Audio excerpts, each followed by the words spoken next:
أعوذ بالله من الشيطان الرجيم يا عبادي الذين آمنوا إن أرضي واسعة فإياي فاعبدون كل نفس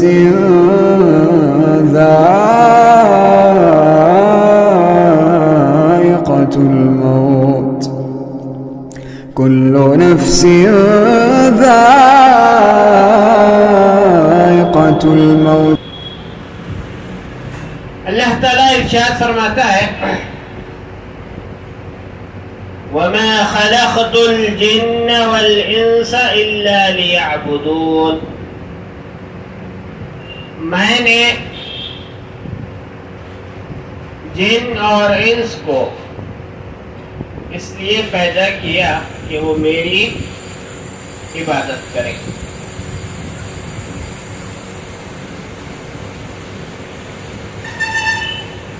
انسان کی زندگی میں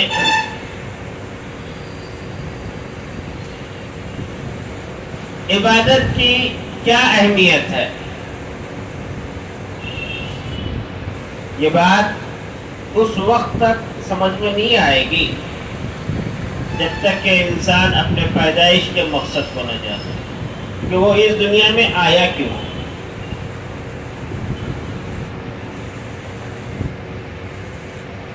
آسمان سے زمین تک اللہ کی بے شمار مخلوقات ہیں. اس میں انسان بھی ایک اللہ کی مخلوق ہے. ہم دیکھتے ہیں کہ انسان اللہ تعالی کی انتہائی عاجز، ناتواں، کمزور مخلوق ہے، لیکن اس کے باوجود وہ زمین سے آسمان تک ہر چیز پر حکومت کر رہا ہے، اور آسمان سے زمین تک ہر چیز اس کی خدمت کر رہی ہے.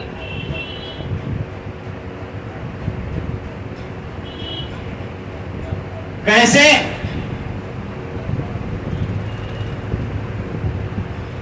آسمان سے زمین تک ہر چیز انسان کی کیسے خدمت کر رہی ہے؟ مثال کے طور پر اناج ہے، کیا کرتا ہو؟ بھوک مٹاتا. یہ اناج اگانے کے لیے سب سے پہلے زمین کو ہموار کرنا پڑتا ہے،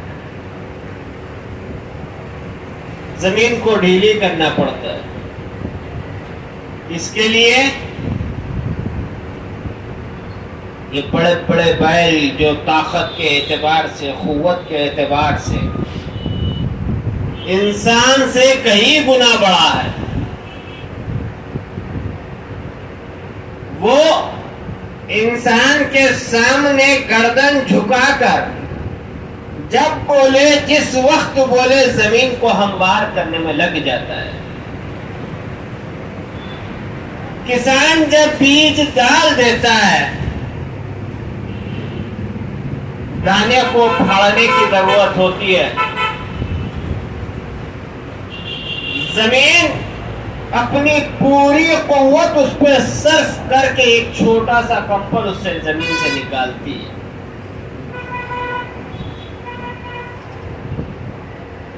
اور جب بارش کی ضرورت ہوتی ہے تو آسمان اپنی پوری پونجی جو ہے زمین کے اوپر لٹا دیتا ہے. دھوپ کی ضرورت ہوتی ہے، سورج اپنی کرنوں کو اس کے اوپر نچھاور کر دیتا ہے. درخت کو پروان چڑھانے کے لیے ٹھنڈی اور گرم ہواؤں کی ضرورت ہوتی ہے، ہوائیں لہلہا کر اس کو ایک پودا بنا دیتی ہیں.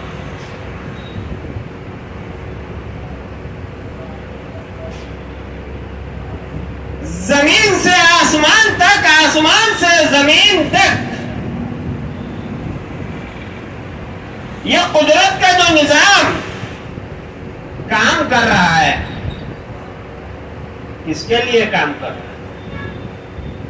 ہم انسانوں کے لیے کام کر رہا ہے کہ یہ انسان کی بھوک مٹ جائے.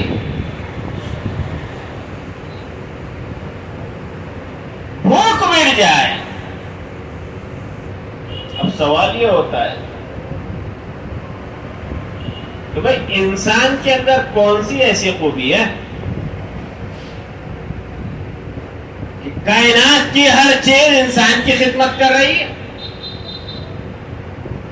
سورج انسان کی خدمت میں لگا ہوا ہے، چاند انسان کی خدمت میں لگا ہوا ہے، رات انسان کی خدمت کر رہی ہے. وَجَعَلْنَا اللَّيْلَ لِبَاسًا، کہ ہم نے رات کو لباس بنایا ہے، آرام کا ذریعہ بنایا ہے، کیا تاکہ آدمی کمر سیدھی کر لے. وَجَعَلْنَا النَّهَارَ مَعَاشًا، ہم نے دن کو روزگار کا ذریعہ بنایا ہے تاکہ انسان اپنی ضروریات زندگی پوری کر لے. کائنات کی ہر چیز انسان کی خدمت کر رہی ہے. کیوں؟ ایسی کیا خاص خوبی ہے انسان میں؟ انسان ایک بہت بڑی ڈیوٹی پر فائز ہے. ایک بہت بڑی ذمہ داری انسان کو دی گئی ہے. وہ کیا ہے؟ اللہ کی عبادت. اس لیے اللہ نے کہا وَمَا خَلَقْتُ الْجِنَّ وَالْإِنسَ إِلَّا لِيَعْبُدُونَ، میں نے جن اور انس کو پیدا اسی لیے کیا کہ وہ میری عبادت کریں. آپ ایک بہت بڑی ڈیوٹی پر لگے ہوئے ہیں. آپ کا مقصد وجود یہ ہے کہ آپ صرف اور صرف اللہ کی عبادت کریں، اللہ کی بندگی کریں. اب جو آدمی اللہ کی عبادت نہیں کرتا، اللہ کی عبادت سے منہ موڑ لیتا ہے، تو ایسا آدمی نافرمان غلام کی طرح ہے. ہم میں سے کئی لوگ کام کرتے ہیں،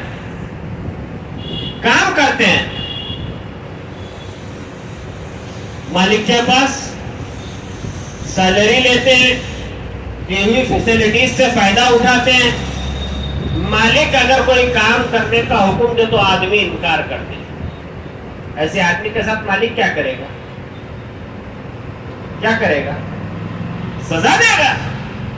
اب جب آدمی ساری ضروریات زندگی اللہ سے لے رہا ہے، زمین انسان کی خدمت کر رہی ہے، آسمان انسان کی خدمت کر رہا ہے، چاند و سورج انسان کی خدمت کر رہے ہیں، اور جب اللہ کی عبادت کا حکم دیا جا رہا ہے انکار کر رہا ہے، تو جیسے ہمارے گھر کا غلام سزا کا مستحق ہے، اسی طرح اللہ کا یہ نافرمان بھی سزا کا مستحق ہے.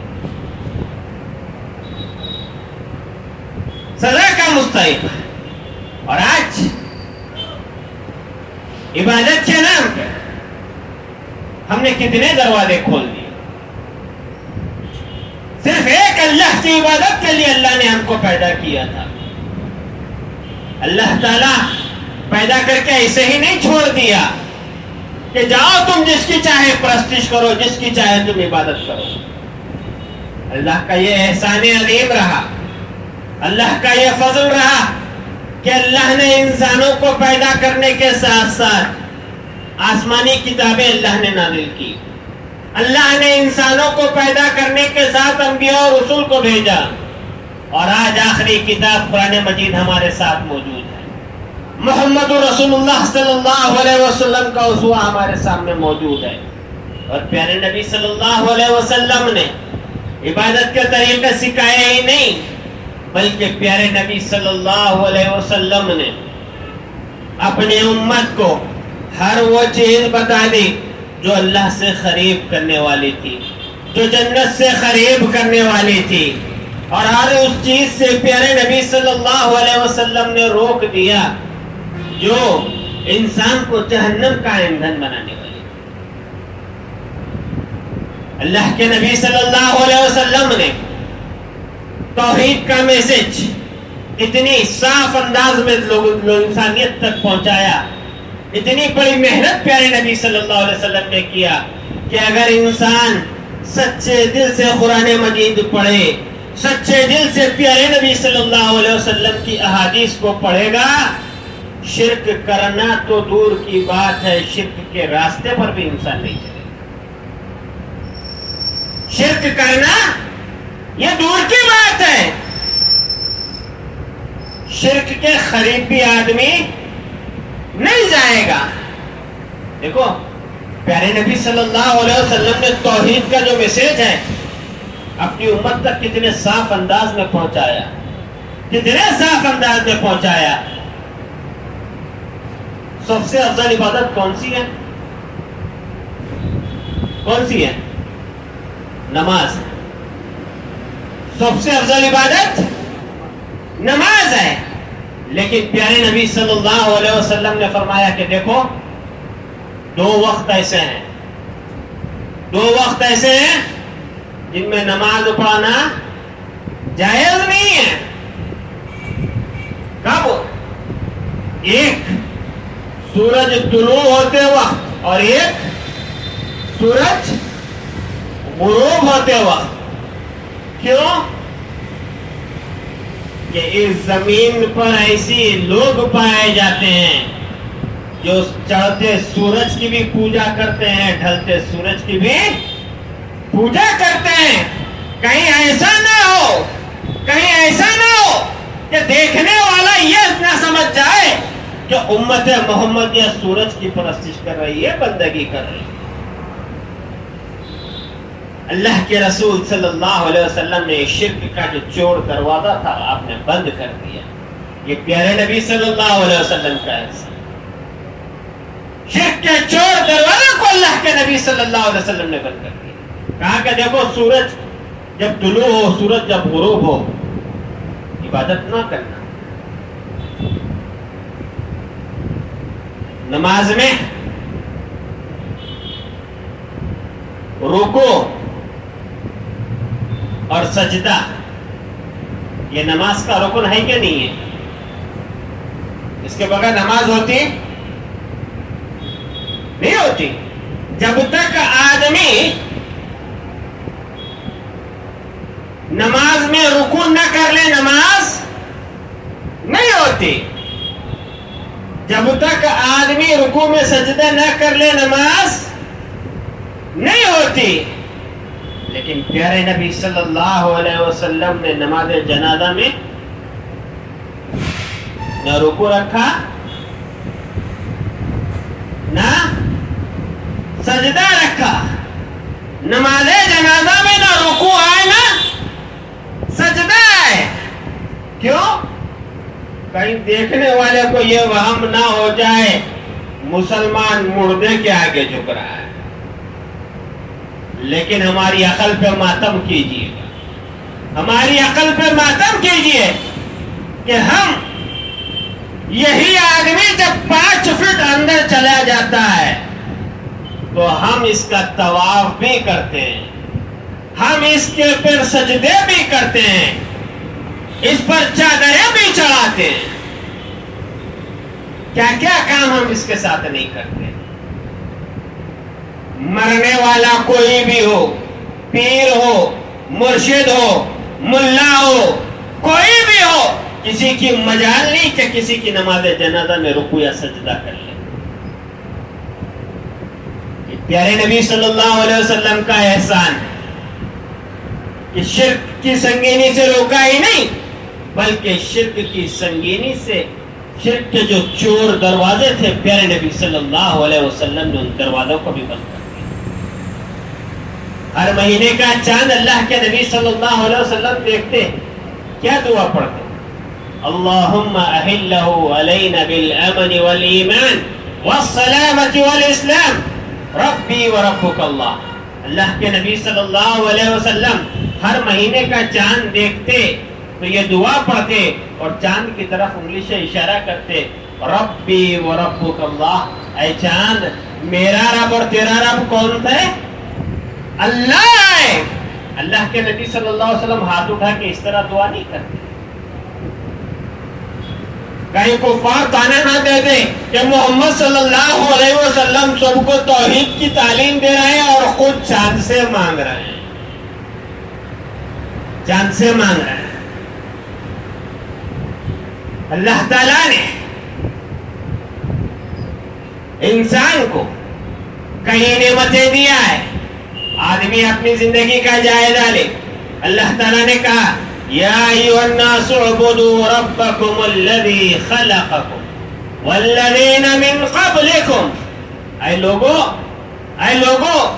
تم اپنے اس رب کی عبادت کرو جس نے تم کو پیدا کیا، جس نے تمہارے باپ داداؤں کو پیدا کیا۔ اس رب کی عبادت ہمیں کرنا ہے۔ چاند سورج کی بات آئی تو کہا لا تسجدوا للشمس ولا للقمر، لوگوں نہ چاند کو سجدہ کرو نہ سورج کو سجدہ کرو، اس ذات کو سجدہ کرو جس نے ان چیزوں کو پیدا کیا ہے، جو ان کا خالق ہے۔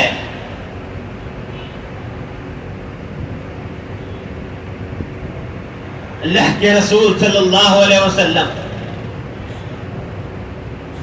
توحید کی اہمیت بھی بتائی، انسان کا مقصد تخلیق بھی بتایا، شرک کی سنگینی سے بھی ہم کو آگاہ کیا۔ میرے بھائی ہم دیکھتے ہیں کہ مارکیٹ میں بہت سے گناہ ہوتے ہیں۔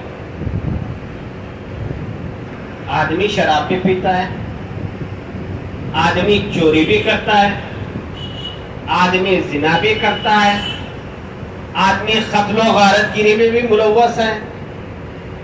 یہ سارا جرم ہے، لیکن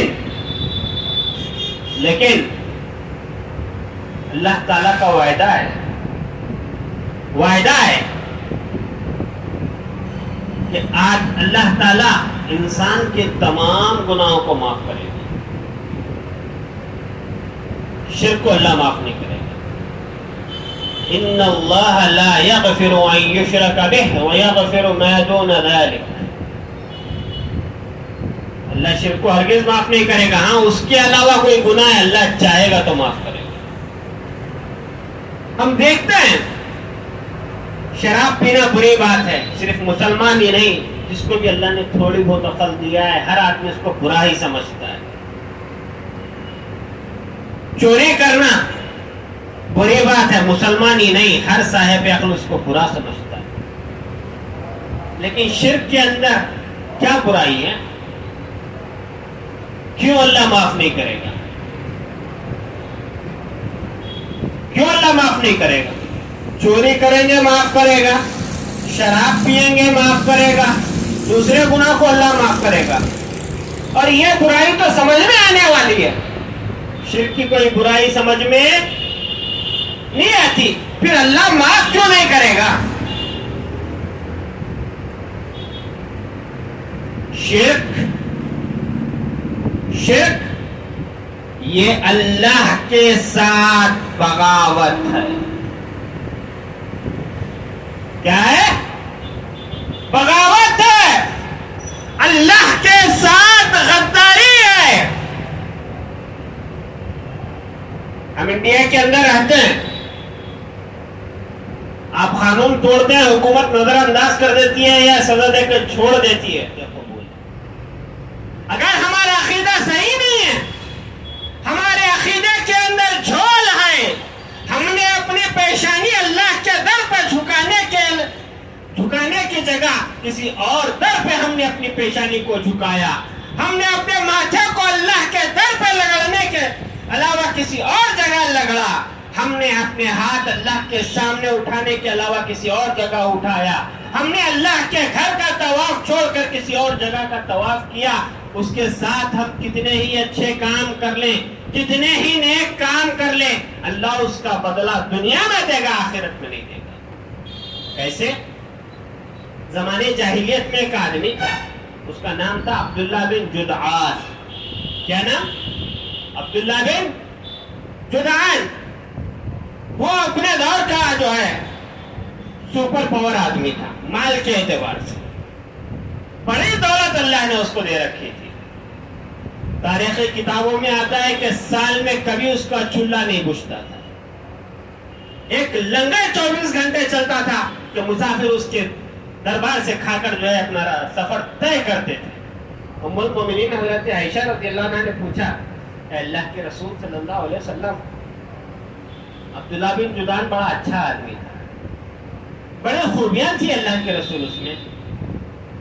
بھوکوں کو کھلاتا، ضرورت مندوں کی ضرورتیں پوری کرتا، قیدیوں کو آزاد کراتا، مسافروں کی مدد کرتا. اے اللہ کے رسول صلی اللہ علیہ وسلم، کیا عبداللہ بن جدعان کی یہ نیکیاں قیامت کے دن اس کے کام آئے گی، اسے فائدہ دے گی؟ اللہ کے رسول صلی اللہ علیہ وسلم نے فرمایا لا. کہا عائشہ، عبداللہ بن جدعان کے یہ سارے چیریٹی کے جتنے کام ہیں اسے کوئی فائدہ نہیں دیں گے. کیوں؟ انہو لم یقل یوما رب اغفر لی خطیئتی یوم الدین. کہا عائشہ، کبھی اس نے اللہ کے سامنے جھکا نہیں، کبھی اس نے اللہ سے اپنے گناہوں کی معافی مانگی نہیں، اس نے اپنے پیدا کرنے والے حقیقی مالک کو پہچانا نہیں. اسے اس کی نیکیوں کا قیامت میں کوئی فائدہ نہیں ہوگا. آج اللہ نے ہمیں جو زندگی دیا ہے اس کا شکر ادا کریں، شکر ادا کریں، اللہ کی عبادت کریں. اللہ تعالیٰ نے فرمایا اگر تم حقیقی معنوں میں اللہ کی عبادت کرو گے دنیا میں اللہ انعام دے گا. کیا انعام دے گا؟ اللہ تعالیٰ نے فرمایا وعد اللہ الذین آمنوا منکم وعملوا الصالحات لیستخلفنہم فی الارض کما استخلف الذین من قبلہم وَلَيُمَكِّنَنَّ لَهُمُ الَّذِي دِينَهُمُ الَّذِي ارْتَضَىٰ لَهُمْ وَلَيُبَدِّلَنَّهُمْ مِنْ بَعْدِ خَوْفِهِمْ أَمْنًا يَعْبُدُونَنِي وَلَا يُشْرِكُونَ بِي شَيْئًا. آخری بات میں آپ کو بتا رہا ہوں، ہمارے عقیدے میں اگر جھول نہیں ہے، ہمارا عمل کتاب و سنت کے مطابق ہے، اللہ نے وعدہ کیا ہے تم میں سے ایمان لانے اور نیک عمل کرنے والے لوگوں کے ساتھ کہ اللہ انہیں زمین کی خلافت عطا کرے گا. اللہ اکبر. یہ دنیا کا انعام ہے. کس کے لیے ہے یہ انعام؟ جو صرف اللہ کی عبادت کرتے ہیں، اللہ کے سامنے سر جھکاتے ہیں. لَيَسْتَخْلِفَنَّهُمْ فِي الْأَرْضِ. اللہ انہیں زمین کا وارث بنائے گا جیسے کہ ان سے پہلے لوگوں کو وارث بنایا تھا. وَلَيُمَكِّنَنَّ لَهُمْ دِينَهُمُ الَّذِي ارْتَضَىٰ لَهُمْ. اور اللہ تعالیٰ تمہارے لیے تمہارے دین کو جو اس نے پسند کیا ہے مضبوطی کے ساتھ جمع دے گا. آج انڈیا میں ہمارا دین مضبوطی کے ساتھ جمع ہوا ہے. لاؤڈ اسپیکر بند کرو، مینارے چھوٹے کرو، فلاں کرو. کیوں؟ کیوں؟ ہمارے عقیدوں کے اندر جھول ہے. ہم نے اپنے رب کو ویسے پہچانا نہیں جیسے پہچاننے کا حق تھا. ہم نے اپنے رب کی عبادت ویسے نہیں کی جیسے عبادت کرنے کا حق تھا. وَيُبَدِّلَنَّ. اور اللہ نے کہا کہ اللہ تعالیٰ تمہارے خوف کی حالت کو کس میں بدلے گا؟ امن میں بدل دے گا. وَلَيُبَدِّلَنَّهُمْ مِنْ بَعْدِ خَوْفِهِمْ أَمْنًا. اللہ تمہارے ڈر کو امن کی حالت میں بدل دے گا. زندگیوں کا چین اور سکون اللہ تمہیں عطا کرے گا. لیکن ساتھ میں اللہ نے شرط بھی لگائی، وہ بڑی اہم بات ہے، سارے خطبے کا نچوڑ ہے. سارے خطبے کا نچوڑ ہے. کیا کہا؟ یعبدوننی. شرط یہ ہے کہ لوگ میری عبادت کریں، ولا یشرکون بی شیئا. اور میرے ساتھ کسی کو شریک نہ کریں. اگر انسانیت میری عبادت کرتی ہے شرک سے بچی رہتی ہے، اللہ زمین کی خلافت عطا کرے گا، اللہ دین کو جمائے گا، اللہ یہ خوف کی حالت کو امن کی حالت میں بدل دے گا۔ شرط یہ ہے کہ ہم اپنے عقیدوں کی اصلاح کریں، اپنے اعمال کے اندر خلوص للہیت پیدا کریں۔ اللہ رب العالمین سے دعا ہے کہ اللہ رب العالمین مجھ کہنے والوں کو، سننے والوں کو عمل کی توفیق عطا فرمائے۔